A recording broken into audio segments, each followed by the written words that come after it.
노욕이라는 말은 틀리지 않는 것 같습니다.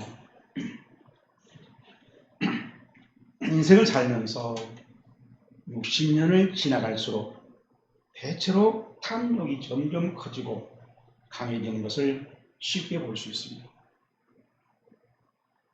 분명히 활발하였던 의리도 해갑을 넘기면 점점 허약해지고 그토록 강했던 체면도 무기력해져서 육체의 소욕을 따라 살아가는 사람들로 돌변합니다. 그런데 갈라디아서 5장 17절에 육체의 소욕은 성령을 거스르고 성령은 육체를 거스르느니라 라고 했고 21절 말씀에 이런 일을 하는 자들은 하나님의 나라를 유업으로 받지 못할 것이요 라고 밝혀놓았습니다. 하지만 사탄은 인간에게 육체의 소욕을 따라 살도록 충동합니다. 너도 눈이 밝아져 하나님과 같이 된 선악을 알 수 있어 라고 충동한다는 것입니다.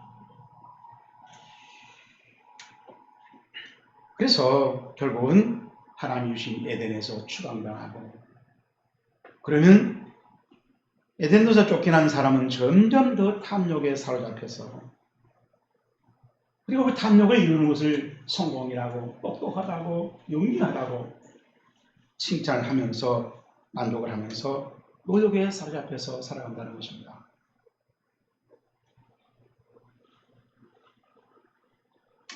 그 노력을 우리 할아버지들은 아전인수라고 했어요. 내 눈에 물이 많이 들어오도록 한다는 것이죠. 그래서 그 아전인수가 더 많이, 더 오래 또다시 아전인수가 이루어지기를 바란다는 것입니다. 그리고 더 편리한 삶의 환경을 원하며 걱정을 합니다. 그래서 또 한 번의 성공을 욕심낸다.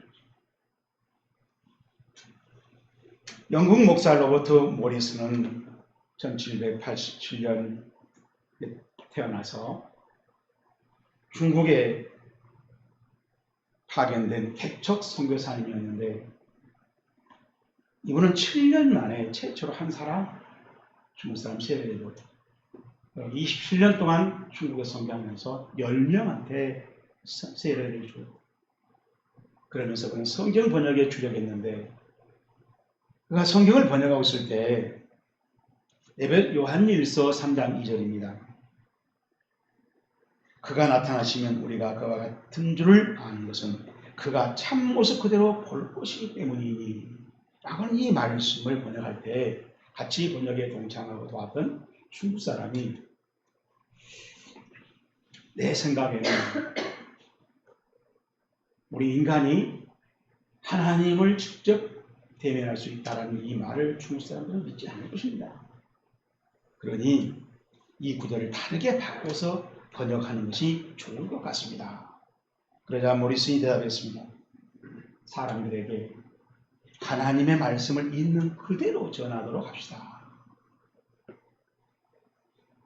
하나님의 말씀은 다 순전하여 하나님을 그를 의지하는 자를 방패신이라 라고 잠언서 30장 5절에 기록해 놓았습니다.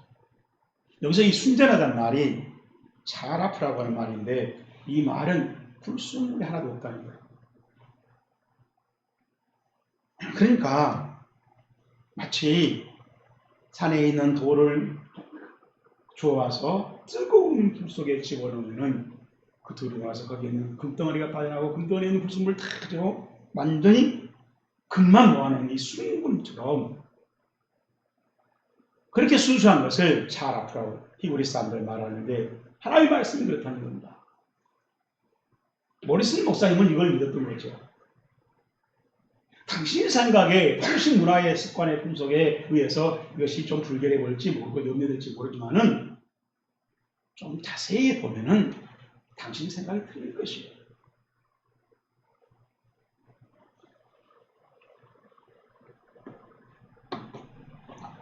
우리가 눈으로 아무런 증거를 보지 못하고 귀에 아무런 소리가 들리지 아니하고 손에 전혀 잡힌 것이 없어서 그래서 의심과 불안해서 그래서 하나님 말씀을 좀 바꾸고 싶은 생각이 들 때가 있습니다.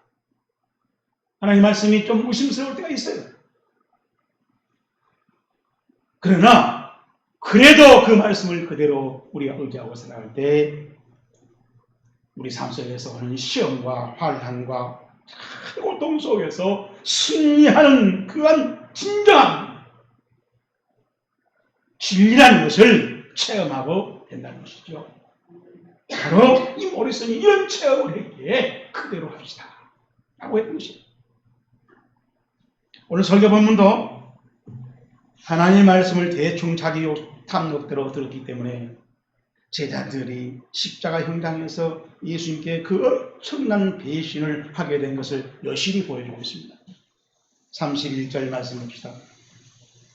베드로가 힘있게 말하되 내가 주와 함께 죽을지언정 주를 부인하지 않겠나이다 하고 시작. 모든 제자도 이와 같이 말하니라.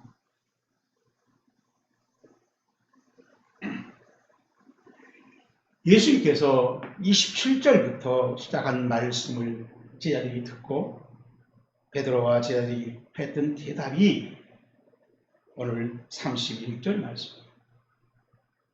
그러니까 이것은 그들의 대답이고 또 맹세이고 그들의 선언이었습니다. 장담이었습니다.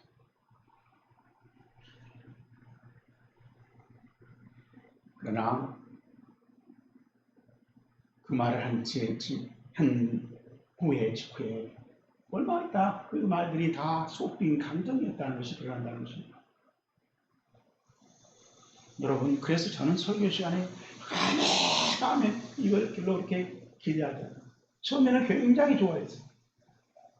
나중에 보니까 다 허탕돼요. 그런데도 어떤 목사님들은 막 아멘을 유발합니다.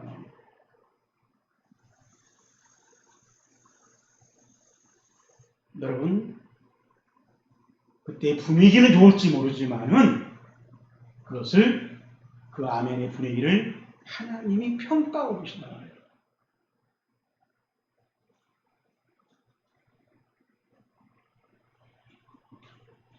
설교 본문의 핵심은 베드로가 예수님을 3번 부인할 것을 예고하고 있는 말씀입니다. 다 줄을 버릴지라도 나는 그리하지 않겠나이다. 베드로가 힘있게 말하되 내가 주와 함께 죽을지언정 주를 부인하지 않겠나이다. 베드로의 호언장담은 실제로 불과 몇 시간 후에 현실화되었습니다. 닭이 곧 두 번째 울더라. 이에 베드로가 예수께서 자기에게 하신 말씀 곧 닭이 두 번 울기 전에 내가 3번 나를 부인하니라. 기억되어 그 일을 생각하고 울었더라. 라고 71절에 2절에 발표했습니다. 마태복음은 통곡했다고 했습니다. 요즘엔 뜻을 담아 줄이는 낱말이 인터넷에서 많이 만들어집니다. 그 중에 근자감이라는 말이 있어요. 전혀 근거가 없는 사실에 아주 자신만만해 한다는 거예요. 자신의 현실을 외면하고 무조건 긍정적으로 생각하는 데서 생기는 부작용을 탓하는 말입니다. 그러니까 너 자신을 알라 라는 이 사실을 올바로 하지 못하기 때문에 무리한 자만에 빠졌어요. 그리고 착각을 하고 그 착각을 공개하는 겁니다. 그래서 다른 사람들에게 많은 피해를 주고 자기 자신은 낭패에 빠지게 되는 그런 일을 예상하면서 하는 말이 근자감이다. 이런 말이 지금 만들어져서 통용되고 있습니다. 그런데 바로 설교 본문에 베드로가 그랬다는 겁니다. 그래서 마가는 오늘 설교 본문을 예수님이 새롭게 제안하셨던 성찬 예식과 그리고 그 후에 겟세마네 동산에서 십자가 기도했던 그 사이에다가 넣어놓고 이 베드로의 이 털이 자신만만의 근자감을 좀 제대로 보시오 하고 우리한테 보여주고 있는 것입니다.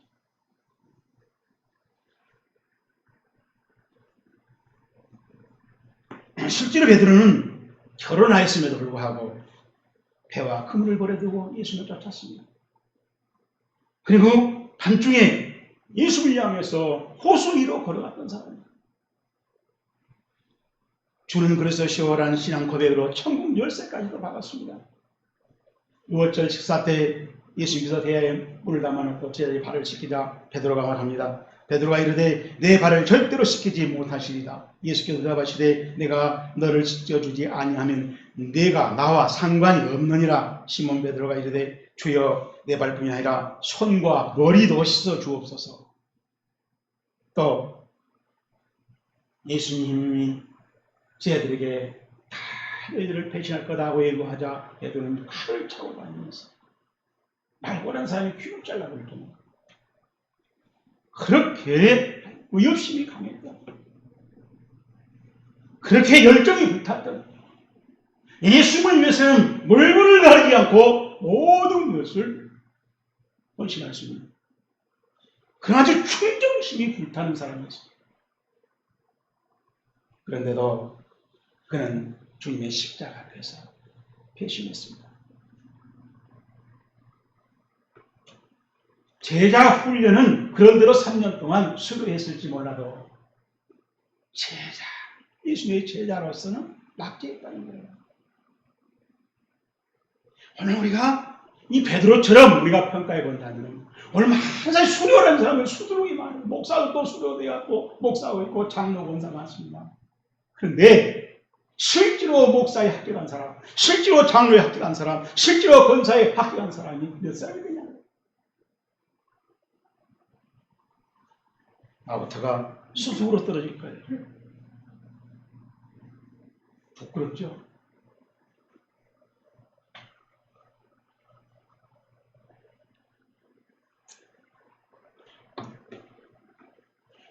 국가대표 운동선수로 선발됐는데 항상 벤치에 앉아있다가 국가대표 선수를 막아냈다는 그 국가대표 선수를 우리가 존경할 수 있습니다.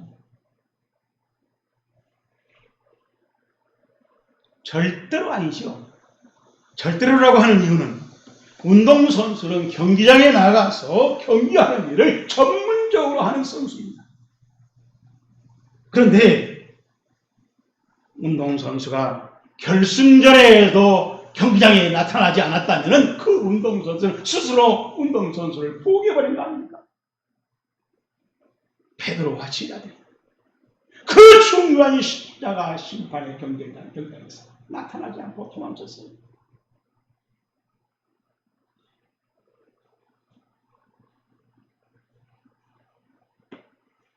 얼마나 안타까운 모습입니까? 자, 그러면은 저와 여러분의 신앙삶의 현장을, 그 열정을 통곡으로 바꾸지 않으면, 그리고 간신히 살아남아서 감사하다고 하는 그런 초라한 신앙생활을 하지 않으려면 신앙생활을 어떻게 해야 됩니까? 이 중요한 질문의 대답이 오늘 설교 본문에 있습니다. 첫째로 27절 말씀 봅니다. 예수께서 제자들에게 이르시되 내가 다 나를 버릴지라도 버리리라. 이는 시작 기록된 바 내가 목자를 치리니 양들이 흩어지리라 하였습니다.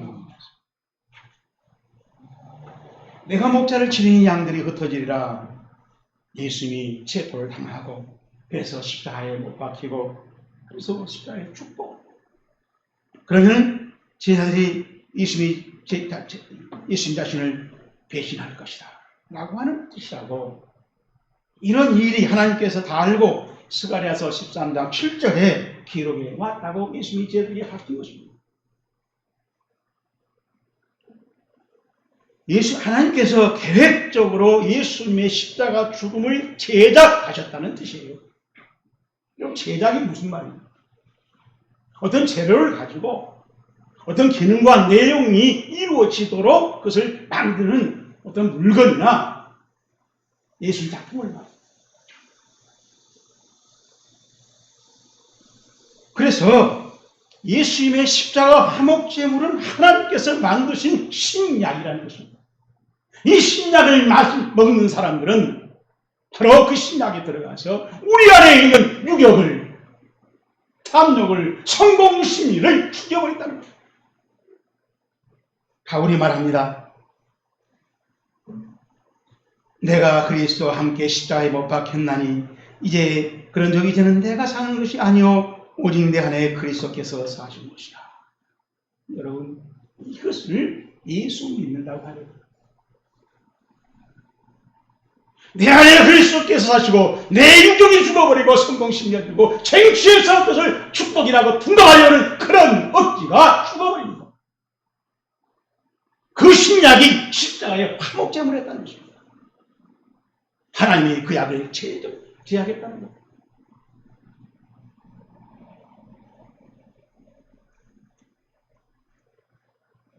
성경을 분석하면서 읽어보십시오. 이 세상에서 성공하여 의식주와 세상 권세를 누리고 싶은 유혹 심리는 하나님을 사랑하는 성도들의 신앙생활을 외면한다는 것입니다. 오늘도 제3의 말씀을 통해 유혹은 육신의 생각을 하나님을 기쁘게 하지 못하고 할 수도 없다.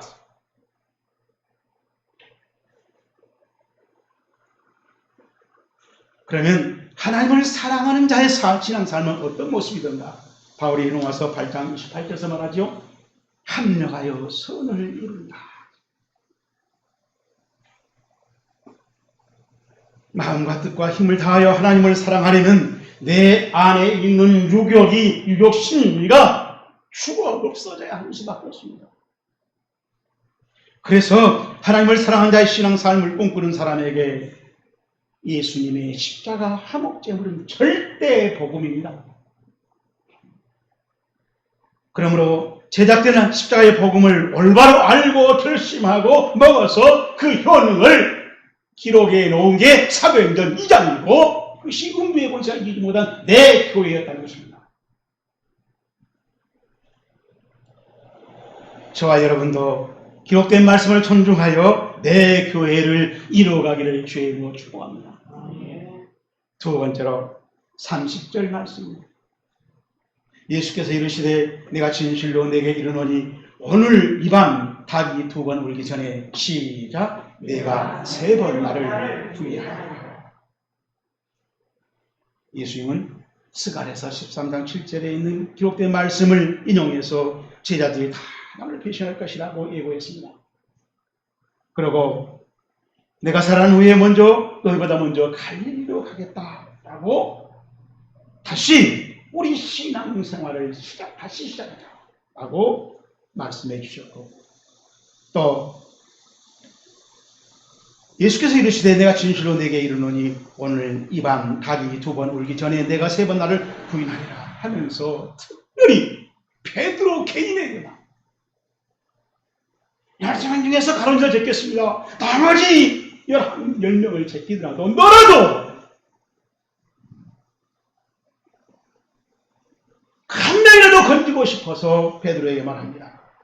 오늘 이 밤 닭이 2번 울 때 너는 나를 3번 부인할 거야 라고 밝힙니다. 이 말을 할 때 예수님이 30절에 보면 진실로 아멘 이것은 진리야 그렇게까지 특별히 말했습니다. 구체적으로 말했습니다. 시간을 말했습니다. 그리고 행위를 말했습니다. 정황을 말했습니다. 그래도 베드로를 비롯한 제자들 그 누구도 그 말씀을 새겨 듣지 않았습니다. 모세 사이들이 하나님의 말씀을 무시하여 농담을 여겼던 것처럼 대충 듣고 끝냈습니다. 대충은 성령님이 아주 싫어한 벌레라고 제가 설교했었죠. 신들 리스트는 스티븐 스필버그가 감독한 영화인데 2번이나 재개봉을 했습니다. 94년, 19년. 신들러는 군수품 사업에 뛰어들어서 유대인 1200명을 구출시키려고 자기 전 재산을 독일 장교에게 넘겨줍니다. 그리고 그 희생의 대가로 유대인 포로 1200명 명단을 넘겨갔습니다. 그리고 그 사람들을 하나씩 불러서 자기 구스품 회사에 취직을 시켜서 구출합니다. 사망의 처지에서 구사일생으로 살아난 유대인들이 해방되어서 신들에게 금반지를 만들어서 자기들의 감사한 마음을 전합니다. 그때 금반지를 받으면서 신들러가 이런 말을 합니다. 내가 좀 더 노력했더라면 몇 명 더 구출할 수 있었을 텐데. 신들러는 영원히 지나가버린 그 좋은 기회를 간직하고 있더라는 것입니다. 그래서 바울이 말합니다. 에베소 5장 15절 16절에서 그런즉 너희가 어떻게 행할 것을 자세히 주의하여 지혜 없는 자같이 말고 오직 지혜 있는 자같이 하여 세월을 아끼라. 때가 악하니라. 베드로와 제자들도 지혜 있게 지혜로 진지하게 예수의 말씀을 들었더라면 참으로 아쉬움을 남기지 않습니까? 베드로와 제자들이 아니라 우리 자신들이 얼마나 진지하게 지혜로 성령의 보혜사의 도우심을 받아서 말씀을 듣고 우리가 순종하고 있는가를 점검해 보라는 것입니다. 이 말씀이 아주 생각나기를 주님으로 축복합니다. 세 번째로 31절 말씀입니다. 베드로가 힘있게 말하되 내가 주와 함께 죽을지언정 주를 부인하지 않겠나이다 하고 시작. 모든 제자들도 이와 같이 말하니라. 아멘. 죽을지언정 주를 부인하지 않겠나이다. 이 말은 아무도 할 수 없는 말인가요? 여러분 이 말을 오늘 처음 들어봤습니까? 사극을 보세요. 전쟁 때 장수인 나가면서 내가 이 목숨을 지금 나부터 보내달라고 나가겠다고 너한테 타자면 나부터 보내달라는 장수가 얼마나 많아. 이런 성경의 경우는 다윗의 장수를 떠요. 목숨 걸고 자기 나와서 싸우고.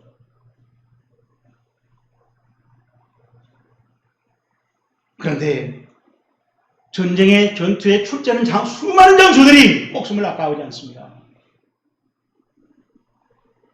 베드로 기질상 베드로는 더하지. 그래서 베드로는 힘있게 말했다 그랬어요. 힘있게란 말이 에릭 크리소스라고 하는 말인데 이 말은 아주 극단적으로 그런 것이죠. 정도를 확 벗어나 버린 겁니다. 그리고 말하되라고 이렇게 번역을 했는데 엘랄레이라고 하는 말입니다. 베드로가 자꾸 반복해서 말하는 겁니다. 계속해서 말하는 거예요. 우리가 그냥 한번 죽을 전에 이렇게 한 게 아니라 또 말하고 나눠야 되니까요. 다 그러고 그러니까요. 충분히 되게 내 성격을 알죠? 수없이 여러 번 말을 하고 있어요.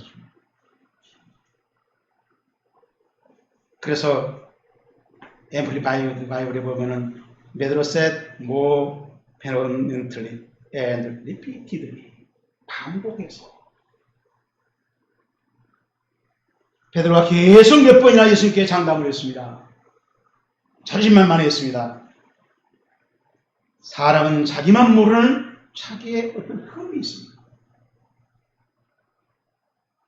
그런 사람이 그 흠을 모르고 너무 지나치게 말과 행동을 하게 될 때 이는 무식이 용감하다.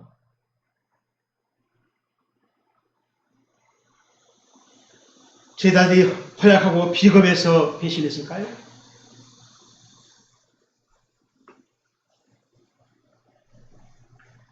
아닙니다.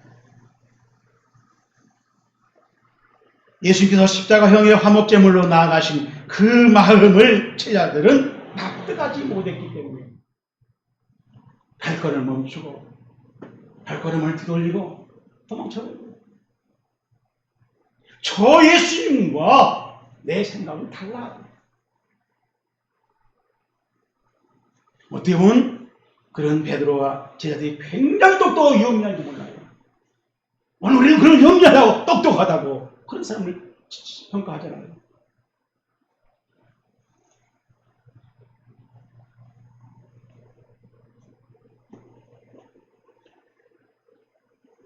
사람들이 승리하기 위해서 목숨을 내어 던지고 일사각오로 결사항전하다가 죽으면은 그 사람이 위대하다고 합니다. 위대한 장수랍니다. 애국자라고 합니다.